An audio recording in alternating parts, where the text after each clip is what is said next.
Dios les bendiga, hermanos. Buenas noches. Qué bueno verles. Me alegra ver a Aniel. Estás en tu casa. Qué alegría verte nuevamente. Creo que todos nos sentimos contentos, ¿verdad?, de que hoy hayas dispuesto a estar acá. También ver a hermano Mauricio, que está también acá uniéndose a ese tiempo de alabanza y adoración. Y a todos los que de manera cotidiana están jueves a jueves acá. Es una alegría. En el chat del ministerio ya fue enviada, recién les envío la presentación, pero aquí está el documento impreso. Vamos a pedir a Alex si nos ayuda. Ahí le va a quedar para que le pueda ir dando a los que se puedan ir incorporando. Esta noche, hermanos, seguimos en estas tres enseñanzas que hemos denominado firmes en la tormenta.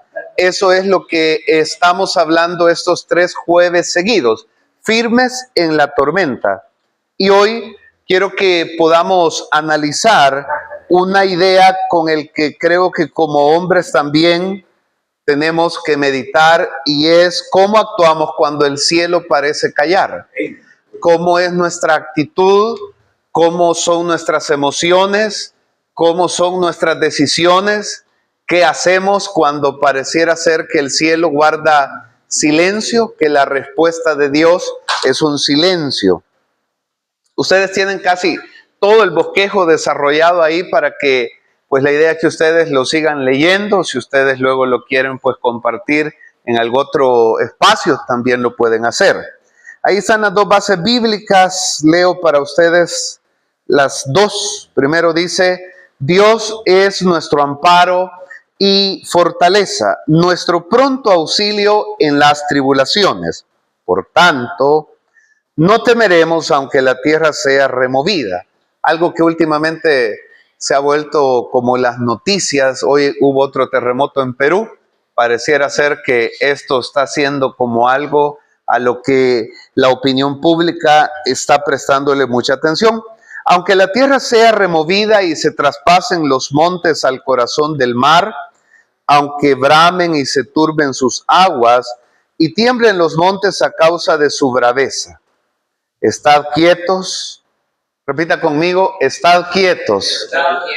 Puede poner su mano en su corazón simbólicamente para que usted haga como que obviamente se lo está diciendo a usted. Diga: estad quietos y conoced que yo soy Dios. A los hombres nos cuesta quedarnos quietos.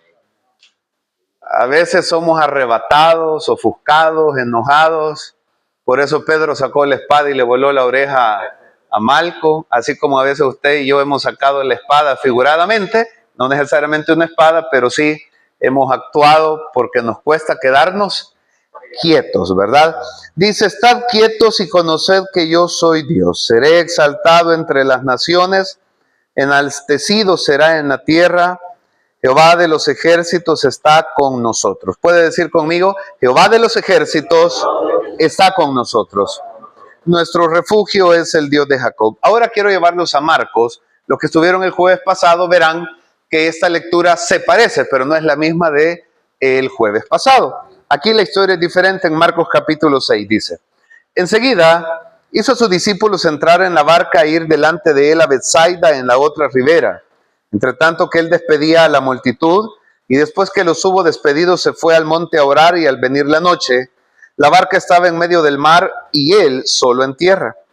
Y viéndoles remar con gran fatiga. ¿Cómo estaban? ¿Cómo estaban ellos? Fatigados. Hermano Tony, cuando alguien está fatigado, ¿cómo es el estado de ánimo de un hombre fatigado? Hermano Eric, ¿cómo es el estado anímico de un hombre fatigado? Bueno, mi estado anímico fatigado, primeramente no quiero tener. Interesante, ¿verdad? Bye. Creo que podemos, casi la mayoría de hombres de alguna manera reaccionamos así cuando estamos, nos cambia el humor, ¿verdad? A veces no queremos justamente oír ya nada más. Lo que queremos es, en este caso, descansar, ¿verdad? Dice: y los vio, ¿verdad? Viéndolos, obviamente notó en ellos que remaban con gran fatiga, porque el viento les era contrario. Abiu, tú que eres licenciado en educación física, ¿qué se sentirá nadar contra la corriente? y ahora remar contra la corriente. Pues cansado, desesperante. ¿Qué pasará cuando uno rema contra la corriente? O los que han nadado contra la corriente. ¿Alguien alguna vez ha nadado contra la corriente? ¿Por qué es cansado? Que va en contra de la Ah, ¿verdad? ¿Y qué hace la corriente con usted? O sea, ¿qué impide la corriente? Que avance, ¿verdad? Suena lógico, pero a veces, y eso es lo que nos pasa en la vida. ¿Qué hacen los problemas, las adversidades, los quebrantos, las enfermedades, las crisis? Es como ir nadando contra corriente. Y usted siente que no avanza. Y de tanto estar remando, usted se cansa. Y el Señor espera que usted y yo entendamos que a veces en esos escenarios hay que quedarnos. ¿Y qué cuesta? Quedarse quieto. Ahora, sigue diciendo. Viéndole ellos andar sobre el mar. Ah, bueno, dice antes. Cerca de la cuarta vigilia de la noche vino a ellos andando sobre el mar y quería adelantárseles. Viéndolo ellos andar sobre el mar, pensaron que era un fantasma y gritaron, porque todos le veían y se turbaron. Pero enseguida habló con ellos y les dijo, tened ánimo, yo soy, no temáis. Y subió a ellos en la barca y se calmó el viento. Y ellos se asombraron en gran manera y se maravillaban, porque aún no habían entendido lo de los panes, por cuanto estaban endurecidos sus corazones. Eso nos habla que esto ocurrió después de esa multiplicación sobrenatural que se da. ¿Cómo actuamos en las tormentas cuando el cielo parece callar? ¿Cómo permanecer firmes cuando Dios todavía no responde? Nosotros anhelamos que responda, pero Él en su soberanía ha decidido que hay que esperar un tiempo y la respuesta que anhelamos no llega. Como ustedes tienen todo ahí el bosquejo, hay una frase que a mí me llamó la atención que dice que hay hombres que no es que han dejado de creer, lo que pasa es que están cansados de esperar. Y esas son dos cosas diferentes. Hay hombres que no es que no crean, lo que pasa es que se cansaron de esperar. Porque esperar requiere fe, es un acto de valentía y es un acto de dominio propio de las emociones. Cada uno, según nuestros caracteres y temperamentos, entendemos lo que es tener el aplomo para esperar. Sobre todo esperar cuando no vemos cambios o no vemos resultados o no vemos la salida, es todavía más desesperante. Cuando nada sucede, cuando no sale el trabajo, cuando no sale lo que esperamos, eso nos desespera. No es que no creamos, es que de alguna manera ese cansancio de estar esperando va minando nuestras fuerzas y nos va desenfocando. ¿Cuántos hombres oraron por su matrimonio y dejaron de orar? Yo, dijo mi papá. O sea, ¿cuántos hombres oraron por su matrimonio, pero estaban remando contra y se fatigaron y no veían o no oían una intervención divina, pero no quiere decir que Dios los había dejado. Simple y sencillamente es que a veces no vemos el resultado o la intervención de manera inmediata. Lo mismo podría pasar cuando alguien ora por un trabajo y pasó el tiempo y nunca lo llamaron. Y entonces puede llegar el desánimo a decir, no, esto no es para mí. O sea, a mí no me puede pasar nada bueno. Producto de esa situación, se puede llegar a la determinación de pensar que uno solo le pasan cosas malas y a uno no tiene la fe que a uno le puede pasar algo bueno.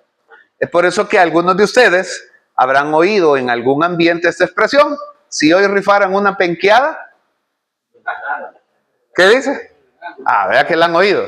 Porque eso lo que está diciendo es que estamos tan como determinados a que lo malo sí nos puede pasar, pero que lo bueno pareciera ser que nos pasa de lado, pero nunca nos llega. Pero en Dios no es así. ¿Cuántos también en algún momento, verdad, sufren los quebrantos de salud, el aspecto, verdad, de los hijos, de la familia? Y eso nos lleva a entender que aún uno como hombre puede en algún momento afirmar a otros con fuerza, pero uno estar cansado por dentro. Uno puede hablar con determinación para ayudar a otros, pero uno se está quebrando por dentro. Por eso es que hay personas, y lo hemos dicho en otras ocasiones, que para aconsejar son buenos. El problema es que cuando a ellos les toca, o si ellos lo están viviendo, muchas veces son confrontados cuando sienten que en su vida no está funcionando aparentemente lo que ellos están creyendo o lo que ellos están enseñando o lo que ellos están confiando. Y a veces puede llegar la duda y hasta el enojo cuando ve que al otro sí le funciona lo que usted le dijo, pero a usted no le funciona lo que usted mismo cree y ha dicho. Ahora, no es que no funcione, es que hay un tiempo en el que Dios está obrando a favor de nuestras vidas. Pero me llama la atención, ¿quién los estaba viendo? Jesús.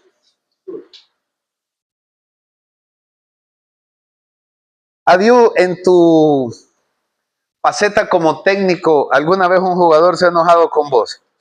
Sí. ¿Alguna vez hasta te han dicho, ¿por qué no entra usted a...?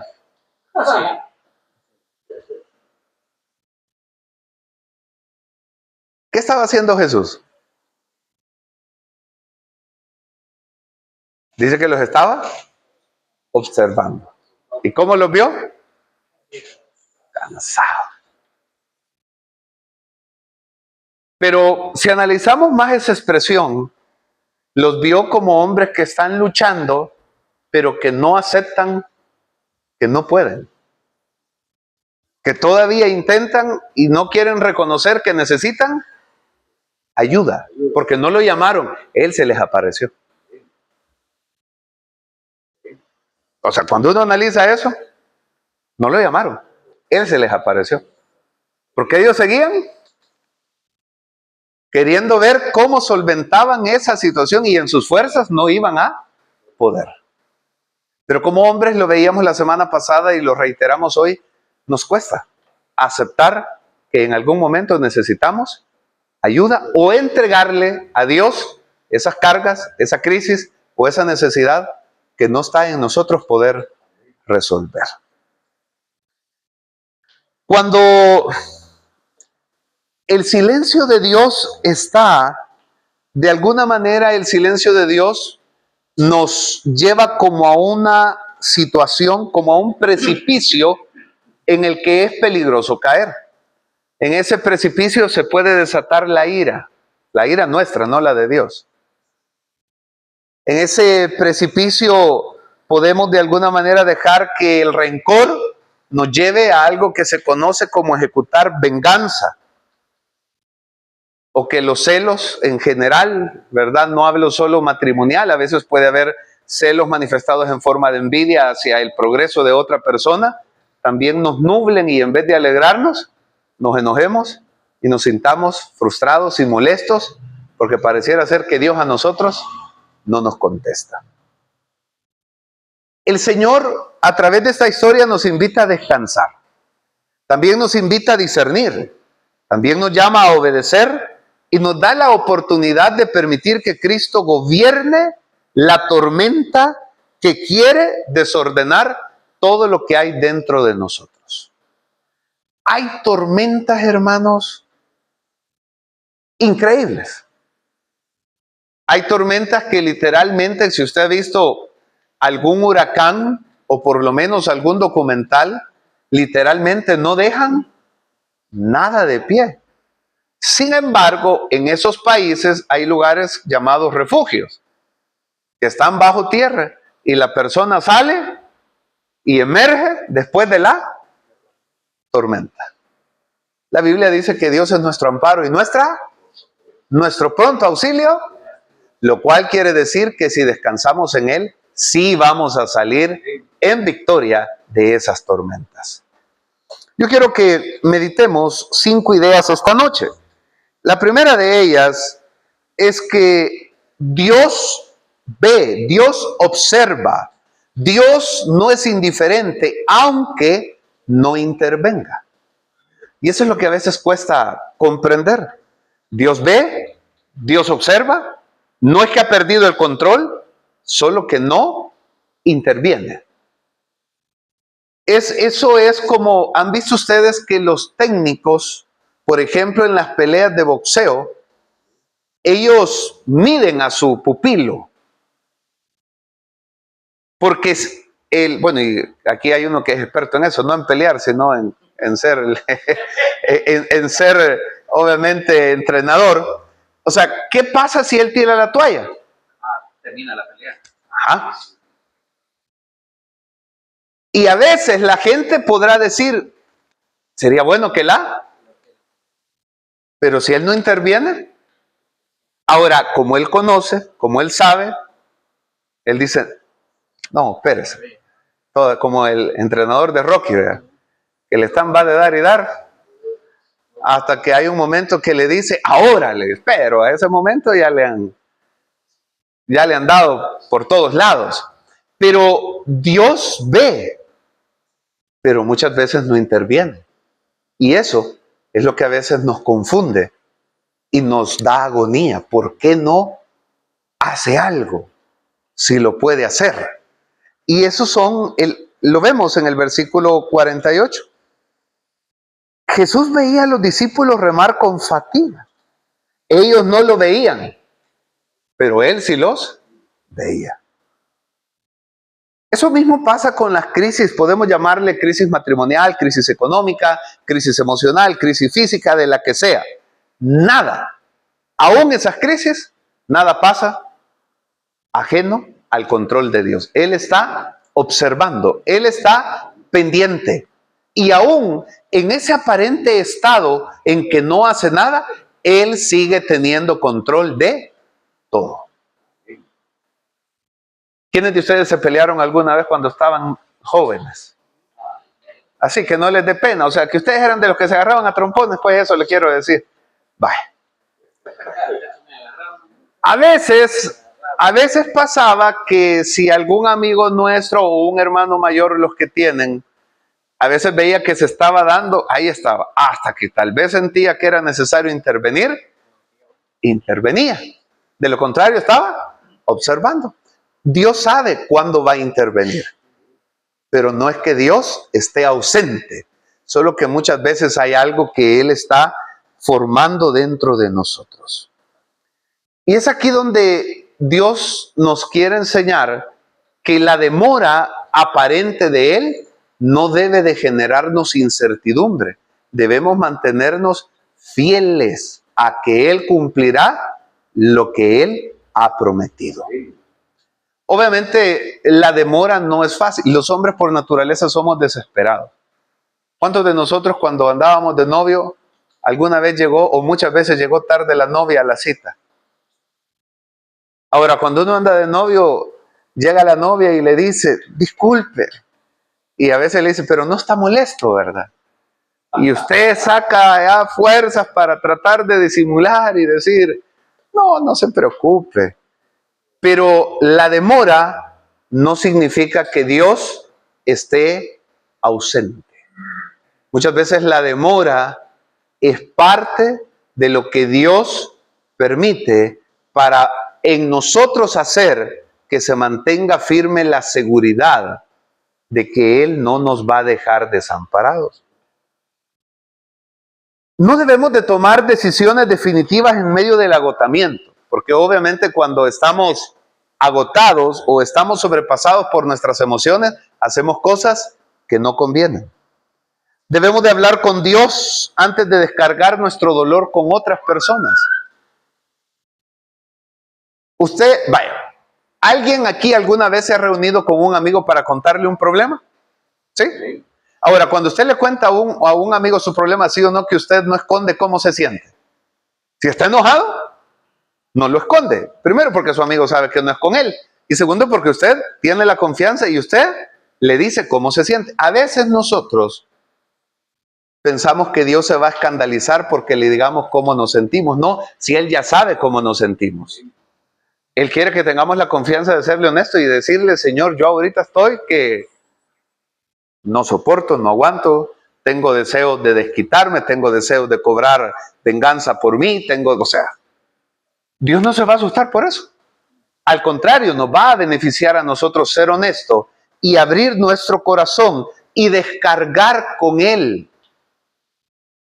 Cuando Dios entrevista por medio de su ángel a Elías y le dice, ¿qué haces aquí, Elías? ¿Qué le dijo Elías? Le dijo la verdad. Le dijo, pues aquí estoy porque yo no soy mejor que mis padres. Y lo que deseo sería mejor estar muerto. ¿Lo reprendió Dios? No, lo entendió. Entendió su estado anímico. Entendió su fragilidad humana. Luego Elías le dijo, aparte que solo yo he quedado. El Señor, ¿verdad? Me imagino, quizás riéndose, ¿verdad? Diciendo, este está abatido de veras, ¿verdad? Pero, porque cuando uno está abatido, uno no ve por dónde viene la solución. Y él le dijo, fíjate que hay 7,000 rodillas que aún no se han doblado delante de Baal. Pero ¿cómo estaba Elías? Cansado. ¿Cómo estaba Elías? Agotado. ¿Cómo estaba Elías? Emocionalmente se sentía deprimido. ¿Qué hizo Dios? Lo dejó descansar y le dio de comer 2 veces. Y luego le dijo, vaya, hoy sí, levántate y come, porque el largo camino te espera. Hablábamos el día domingo con los que, hoy estamos con el segundo grupo de discipulado. Del primer grupo está Alex, del segundo grupo tengo aquí a Fernel y a Viu. Sí, solo a ellos, pero. Y hablábamos de esta expresión. Esa expresión es adjudicada a una teóloga que vivió un contexto bien adverso en la situación de la Segunda Guerra Mundial. Ella dice, nunca tengas miedo de confiar un futuro desconocido a un Dios conocido. Así que yo quiero que usted le dedique esa frase a su hermano que está a la par. Puede ponerle la mano en el hombro de ese hombre, como hombre puede ponérsela, haga fuerza, presión si quiere. Y yo quiero que le repita esto, por favor, con voz fuerte. Dígale, nunca tengas miedo de confiar un futuro desconocido a un Dios conocido. O sea, lo incierto lo aflige a usted, a Dios no, porque Dios ya sabe lo que pasa ahí. Lo que usted y yo no sabemos cómo lo va a resolver, Dios sí, por eso podemos confiar en Él. Como usted y yo no sabemos de dónde vendrá el respiro, lo que sí sabemos es que Él ya dijo que el respiro vendrá de algún. Lo que no sabemos es de cuál. O sea, de cuál lado va a venir. Lo que sí sabemos es que va a venir. Ciertamente llegará. Pero en nuestra humanidad nos cuesta. Alcancé a oír lo que decía Alex. O sea, cómo se sintió cuando recibió esa notificación. Ahora, si al Señor, ¿podría el Señor haberte revelado cómo lo iba a resolver? ¿Te habría ahorrado la angustia de que se te fuera el sueño un par de días? Pero simple y sencillamente, solo te dijo o te recordó que tu deber es creer y esperar. Hoy lo oímos dar testimonio. Y eso es lo que a veces nos desespera. O sea, ¿podría Dios eximirnos de esas situaciones dolorosas? Sí. Y ahí es donde nos preguntamos, ¿y si puede? ¿Por qué no lo hace? Y resulta que Dios a nadie le ha respondido eso hasta el día de hoy. O sea, Él lo que sí dice y hace es que cumple su voluntad y cumple su propósito. Ahora, como ya nos dijo que Él va a estar con nosotros, y ya nos dijo que no vamos a estar desamparados, y ya nos dijo que Él peleará por nosotros, entonces Él espera que le creamos cuando llegamos a esos momentos de incertidumbre. No es fácil. Es una de las materias más desafiantes para todo hombre y para todo cristiano. La segunda idea que ustedes tienen ahí es que el viento contrario no es sinónimo de que la dirección está cancelada. O sea, vamos a llegar donde Dios dijo que nos va a llevar. Cumplirá Dios aquello que se ha propuesto hacer a pesar de las demoras, a pesar de los obstáculos, a pesar de las pérdidas, a pesar de las situaciones que no comprendemos. En el versículo 45 y el versículo 48 de Marcos, los discípulos iban hacia donde Jesús los envió, porque dicho sea de paso, quien les dijo que fueran ahí fue Jesús. Ahora, aunque el viento contrario genera algo que se llama resistencia, eso no significaba retroceso. Voy a regresar aquí con Aviv. ¿Cómo se llama ese tipo de ejercicio? De vez en cuando yo lo hago donde a ti te ponen con una liga, o yo lo llamo liga, no sé, pero una cosa así que se estira, te la ponen a un pilar o algo pesado y vos haces, o sea, vos haces fuerza aquí en las piernas para avanzar, pero obviamente... Ahora, lo que se trabaja es resistencia a la fuerza. Exacto. Y el entrenador le dice a usted, dele. ¿Y usted qué dice? Usted ya, o sea, al inicio usted, pero ya después de 15 segundos, porque a veces lo llevan por ciclos, ¿verdad? 30 segundos, 45 segundos, ya cuando usted lleva 30 segundos y que el entrenador le diga, dele, usted tiene ganas, pero de darle a él. Y eso que es un ejercicio, porque uno se siente, es un ejercicio altamente demandante. Y Dios muchas veces en las tormentas está trabajando nuestra resistencia.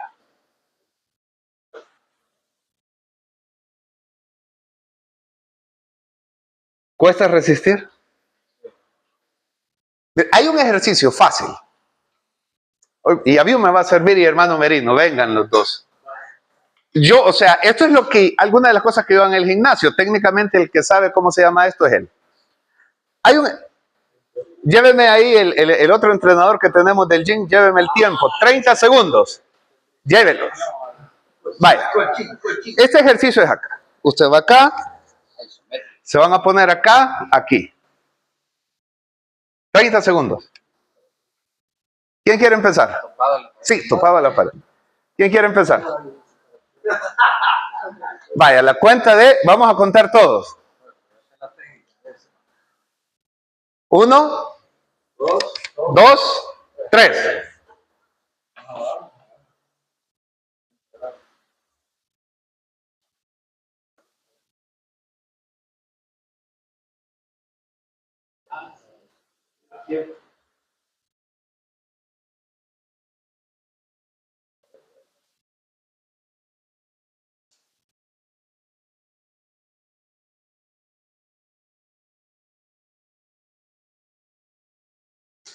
Ya le veo rojito, ¿verdad?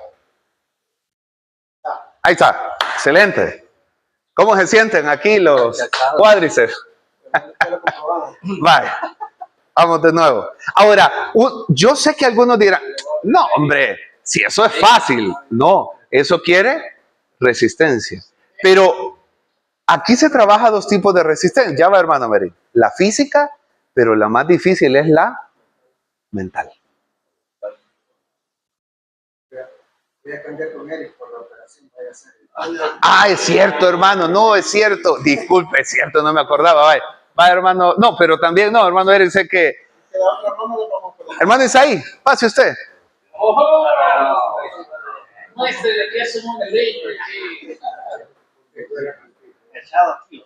Sí, así como vio que estaba el hermano. Pegadito a la pared, ajá, agachado, manos hacia acá. 2, 3. Así como que va en moto, cabal.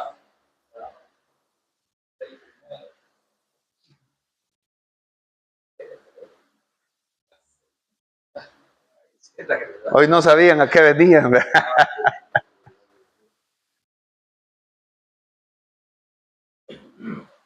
No, dice, ahí piensa que va en la moto ahorita, así que...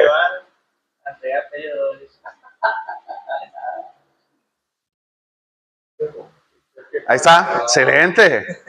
¿Cómo siente aquí? Ah, ¿verdad? Ahora, ¿qué pasa? Normalmente cuando estamos bajo presión, bajo tensión, no solo se hace una resistencia física, se hace una resistencia emocional. Cambiemos nosotros lo emocional, o más que cambiemos, añadámosle lo espiritual. Y lo espiritual es esperar. Lo espiritual es confiar. Lo espiritual es creer. Pero como la presión es tan grande, o sea, hay un dolor real.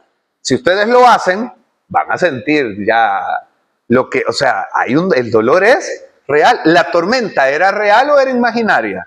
¿Los vientos eran reales o eran imaginarios? Eran reales. Pero en medio de todo ellos tenían que confiar y creer en el Señor. ¿Qué espera Dios? Justamente que nosotros en esos momentos podamos entonces descansar en Él. Me llama la atención porque lo que nos dice acá, específicamente esta parte, trate usted de imaginarse la escena que nos está narrando ahí el escritor en Marcos en los versículos que recién leíamos. Ahí en esos versículos vemos cómo pasan algunas cosas. Uno, es que ellos deben de permanecer en obediencia aun cuando el avanzar parezca lento, porque ir remando contra la corriente uno siente que no avanza. A veces, muchas veces las cosas no van a cambiar como uno quisiera o en la aceleración que uno quisiera. Hablo de tiempo. Muchas veces Dios, de hecho, puede cambiar las circunstancias externas, pero muchas veces quiere detener las tormentas internas primero, antes de obrar en lo externo. Porque aunque lo externo no cambie, si lo interno cambia, hay una gran ganancia. Eso es lo que le permitía a Pablo estar con Silas en aquel calabozo, en lo más oscuro, en lo más húmedo, con los pies amarrados, las manos amarradas. ¿Y qué estaban haciendo? ¿Estaban?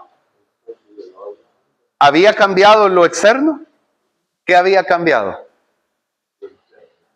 Algo dentro de ellos.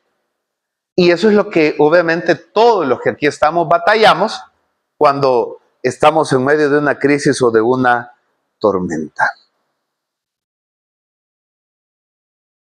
Lo tercero es que las heridas no deben de gobernar nuestras reacciones.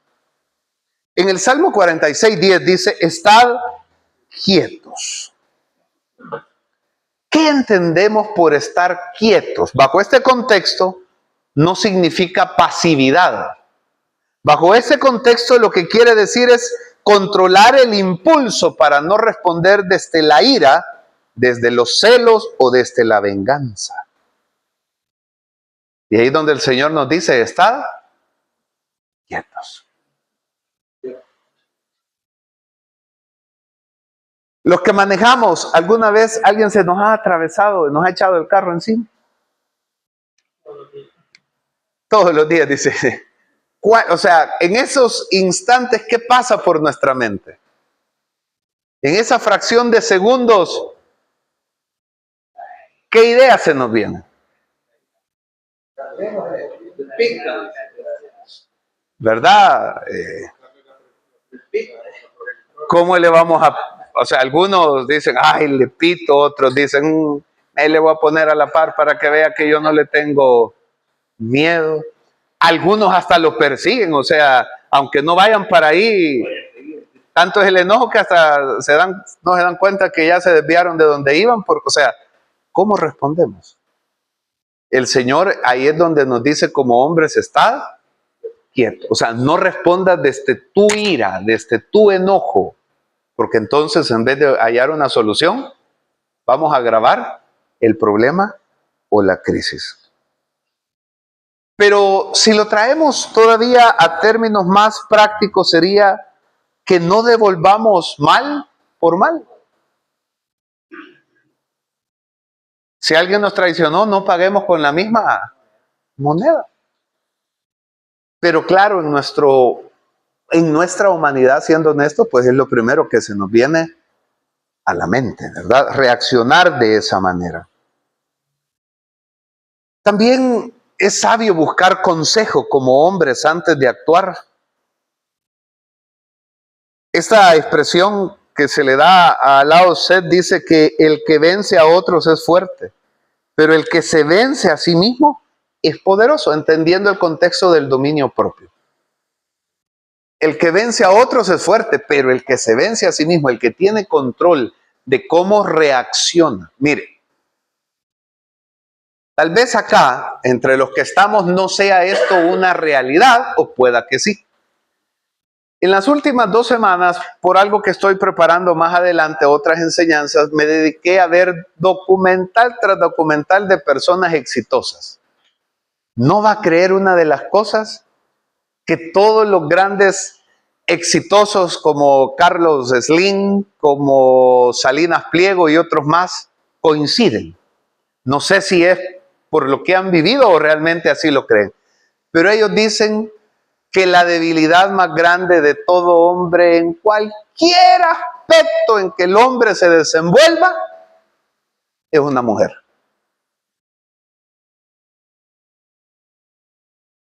Porque a uno de ellos, una mujer de 29 años lo enamoró y solo le quitó $1.000 millones. Solo eso. El hombre que había hecho explotar un negocio, el hombre que sabía persuadir a otros para vender, el hombre que podía hacer todo, no tenía dominio. ¿Sobre quién? Sobre él mismo.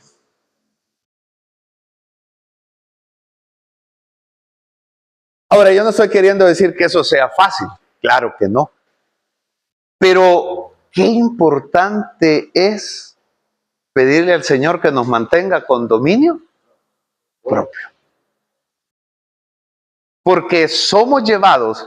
Mire, me llamó el otro caso, es el caso de, se me olvida el nombre, pero es uno de ellos también. Ahí es diferente, ahí él se dio cuenta que la mujer, claro, son contextos, ellos están casados, pero conocen una muchacha, están en la plenitud de su vida, 50 años, millonarios, y el otro de repente, el otro caso es que se dio cuenta que la mujer lo estaba envenenando. Cuando le daba el desayuno, el almuerzo y la cena, le estaba poniendo pequeñas dosis que lo iban.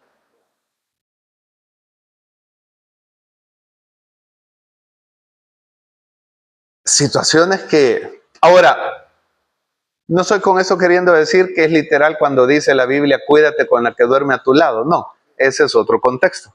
Lo que sí estoy queriendo llevarlos a decir es que qué complejo es tener dominio de nuestras emociones. Dejemos de lado una mujer. Hay algunos que por el contexto de cómo fueron formados.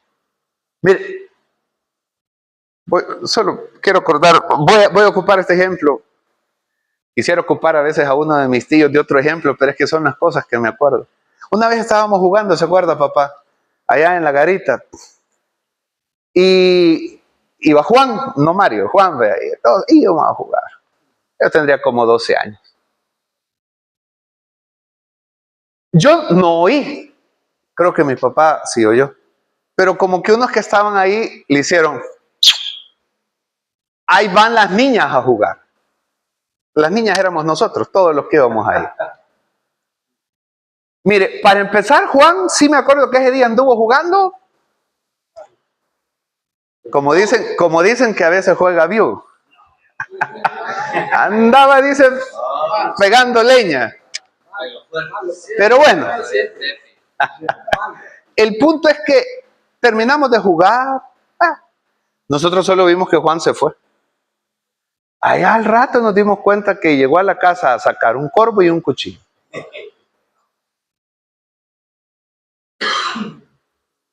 Él se quedó con el corvo, obviamente, y le tiró al cuchillo al que le había dado el beso y le dijo, vaya, decime quiénes son las niñas. Porque Juan decía, o sea, dentro de su filosofía, o sea, yo no aguanto que alguien, en este caso sería, se burle de mí. Todos tenemos detonadores. Todos. Todos. Por muy ángeles que nos veamos, hay algo que nos enciende rápido. Y ahí es donde necesitamos tener dominio propio. Y recordar que el Señor nos dice, estad. Pero a veces nosotros, ¿qué oímos en vez de estar quietos?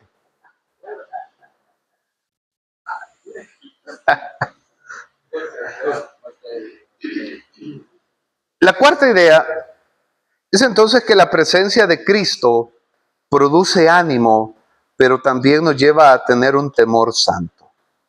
En el versículo 50 del capítulo 6 de Marcos, Jesús dice, yo soy, no temáis.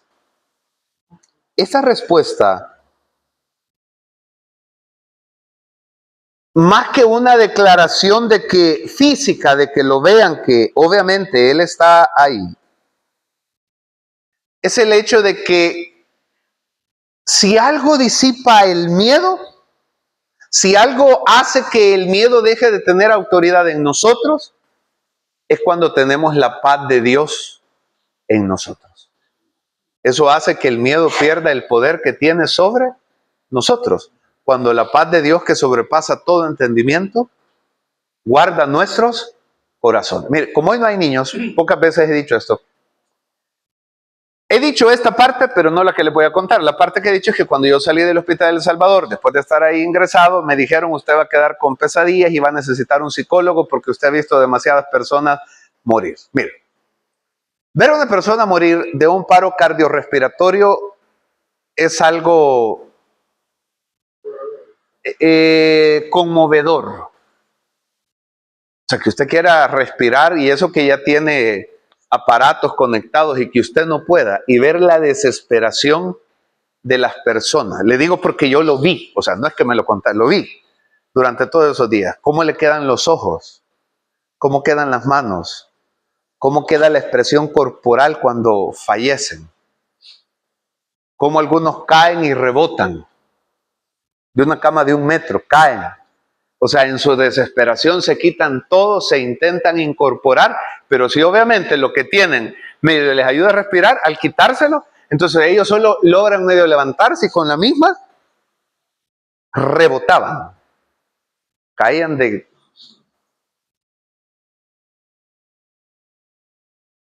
Por el otro lado, recuerdo ver personas cuando les hacían las traqueotomías, o sea, que a usted le abren acá un hoyito, le meten acá un tubo, le abren otro por acá y veía como por aquí a las personas les con unas jeringas, yo pensé que esas jeringas solo en las caricaturas se veían, hay unas jeringas así, en las que le ponen la comida molida y eso va conectado acá y por el otro lado, bueno, o sea, estoy hablando que eso me tocaba verlo a diario.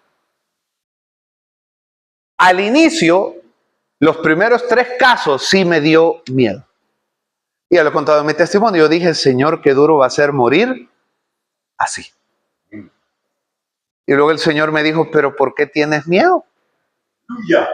Y yo en mi mente, Señor, porque estoy viendo cómo me voy a morir. Y qué desesperante ha de ser morir de esa manera. Y la segunda vez a mi mente, pero ¿por qué tienes miedo? Y yo sentía que el Señor me estaba haciendo una mala broma. O sea, Señor, porque pues sí estoy viendo cómo a ver a alguien temblar, o sea, todo el que usted se puede imaginar. Y yo dije, eso va a ser difícil. Y entonces la tercera vez en mi mente, vea, pero ¿por qué tienes miedo? Y entonces Él me hizo recordar este versículo, pero yo no te he dado a ti un espíritu de cobardía, sino de poder, de amor y de dominio propio. Y recuerdo un día donde, como de aquí donde está Isaí, Samuel, hermano Ricardo y mi abuelito, porque eso era lo que había de una camilla a otra camilla. Ahí me dejaron 4 cadáveres. Estaba aquí cama 6, 7, 8, 9. Los 4 murieron creo que con una diferencia de minutos, 5 minutos, 10 minutos. O sea, en media hora habían muerto los 4. Pero ese día en especial, habían tantas alarmas en el hospital de El Salvador. Cuando le digo tantas alarmas es que hasta los oídos dolían de cuando se oía aquel código rojo, porque era código rojo de repente, código, o sea, era algo increíble ese día. Y entonces solo les alcanzaron a quitar la ropa y los dejaron desnudos y los bañaron con amonio cuaternario, el famoso amonio. Los bañaron y salieron porque iban a intentar salvarle la vida a otras personas. Durante 4 horas tuve ahí los cadáveres ahí. Vi cómo la piel se va poniendo pálida, o sea, sin color, cómo va perdiendo el color la piel. Me dijeron los médicos, usted va a necesitar tratamiento psicológico por mucho tiempo, el gobierno se lo va a dar, y me inscribieron a un chat. Yo salí el 1 de agosto del 2020. Hasta el día de hoy, yo solo me acuerdo de esas escenas cuando las testifico, pero nunca he tenido una tan sola pesadilla. Ahí entendí, ahí viví, ahí puedo darles testimonio que es realidad.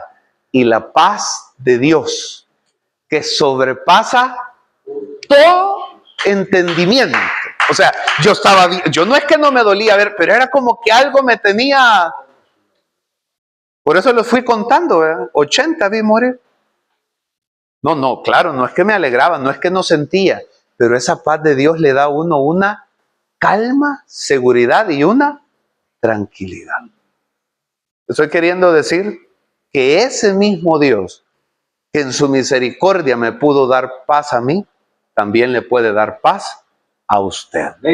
Una paz que sobrepasa todo entendimiento. O sea, porque otra persona no le va a entender y va a decir, ¿y vos qué estás? Bueno, le pueden decir hasta una mala expresión, ¿verdad? Como decir, ¿por qué no haces? ¿Por qué no reaccionás? ¿Por qué no dijiste? ¿Por qué no hiciste? Pero es el contexto de lo que Dios es capaz de hacer. Y cierro con la parte final que ustedes tienen ahí en su material. Y es que cuando un corazón se ha endurecido, necesita pasar por estos procesos de formación. En el versículo 52 de Marcos, capítulo 6, ellos se quedaron, dice, asombrados, porque aún no habían entendido. ¿Qué no habían entendido? Ahí lo dice. ¿Qué es lo que no habían entendido? El milagro.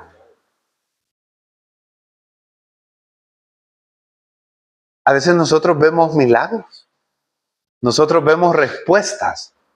Nosotros vemos lo que Dios hace, pero aún no hemos entendido en su totalidad quién Él es para nosotros verdaderamente. Ellos habían, mire, lo voy a decir de esta manera, hay cosas como para las que uno parece que tiene fe. Lo que pasa es que hay otras cosas para las que uno parece que no tiene nada de fe. Hay gente que tiene fe para orar por un cáncer, pero hay gente que no tiene fe. Esa misma persona pueda que no le alcance la fe para una situación de un hijo, de una crisis económica. O sea, a lo que los quiero llevar es que ellos habían visto un milagro tan grande como era la multiplicación de los panes y los peces. Y cuando ven que Él lleva la quietud en medio de la tormenta, dice que se quedaron asombrados. Como que hasta ahí empezaron a tener la dimensión de quién era a quien ellos seguían. A quien usted y yo seguimos es el que tiene poder y control y dominio en el cielo, en la tierra y debajo de la tierra. Y no hay nada que se salga de su control. Lo cual quiere decir que en las peores tormentas podemos navegar seguro porque alguien nos está viendo a pesar de que vayamos remando contra la corriente y va a venir a nuestro rescate y nos va a mostrar quién verdaderamente Él es. Podemos estar de pie esta noche y si usted puede, busque al que está a la par suya, acérquese a Él y vamos a hacer una oración de intercesión en este momento.